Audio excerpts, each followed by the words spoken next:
Kenyans and fellow Kenyans from the fourth estate, the media.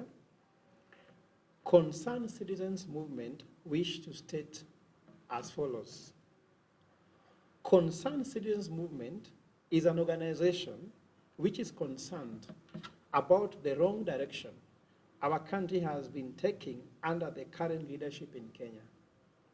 This has caused severe social and economic strains on Kenyans, except those who thrive on plundering the wealth of the majority. The severe socio-economic strain has caused frustration and desperation in many Kenyans. We have seen this in many cases of suicide among different levels of citizens, including salaried workers whose employment proceeds are unable to give them decent livelihoods, as well as desperate Kenyans who keep calling on the government to help them, and others who relentlessly cry for help because they are denied public service for which they pay tax. Concerned Citizens Movement has keenly studied the Constitution of Kenya 2010. We arrived at the conclusion that the country will greatly benefit if we amend Cap 1 of the Constitution of Kenya to enable citizens directly recall the president, deputy president, and any other elected leader at any point of their tenure if they do not serve the citizens satisfactorily.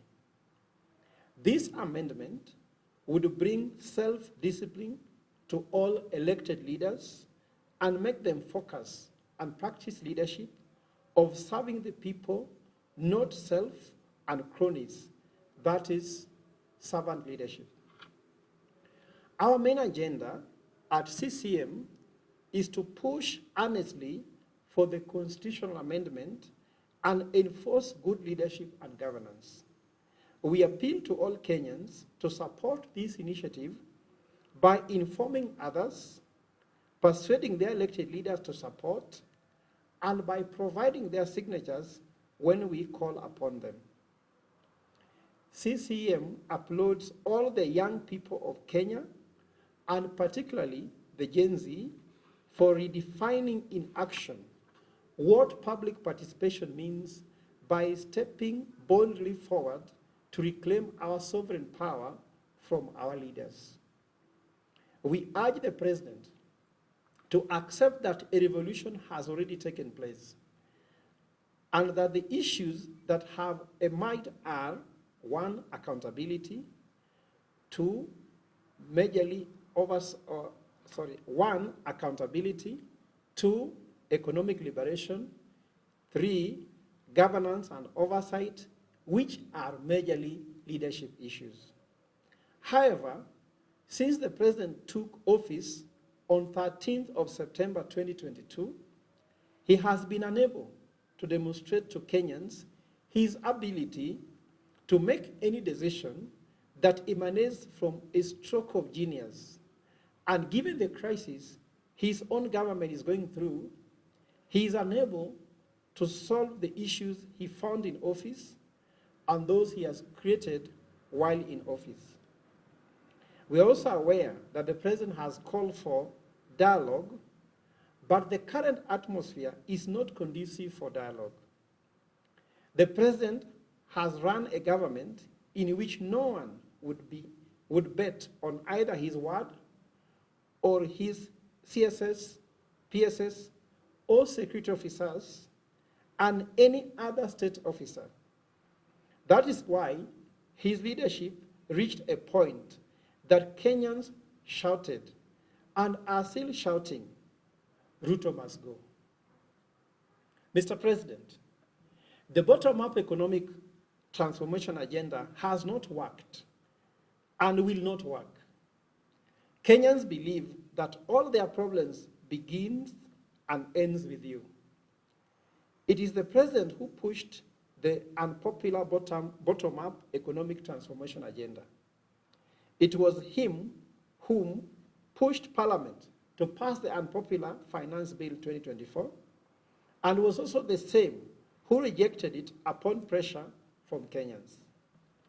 He is the one who appointed the incompetent and corrupt cabinet that he has just dismissed.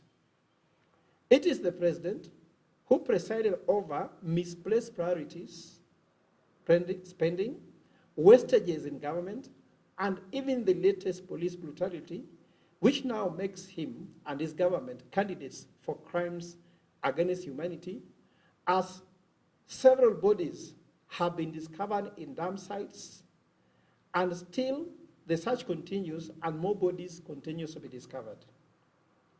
It is now our candid submission that national dialogue cannot be productive under such circumstances. The president needs to admit that a revolution has taken place and that a revolution spares no general.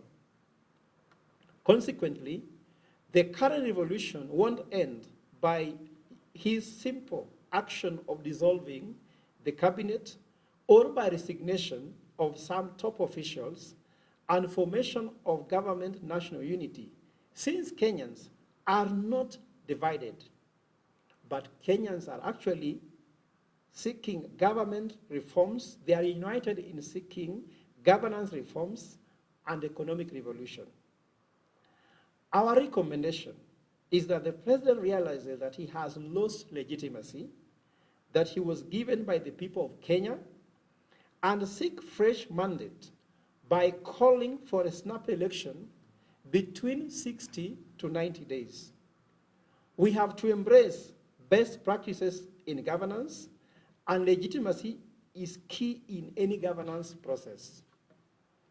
For the opposition, we would like to remind you that you are in this crisis mainly due to failed leadership that has especially killed the independence of our key institutions, such as Parliament, Anti-Corruption Commission, IEBC, IPOA, among other institutions. In that regard, Kenyans, especially Gen Zs, are watching as the opposition slowly deteriorates into an appendage of the executive.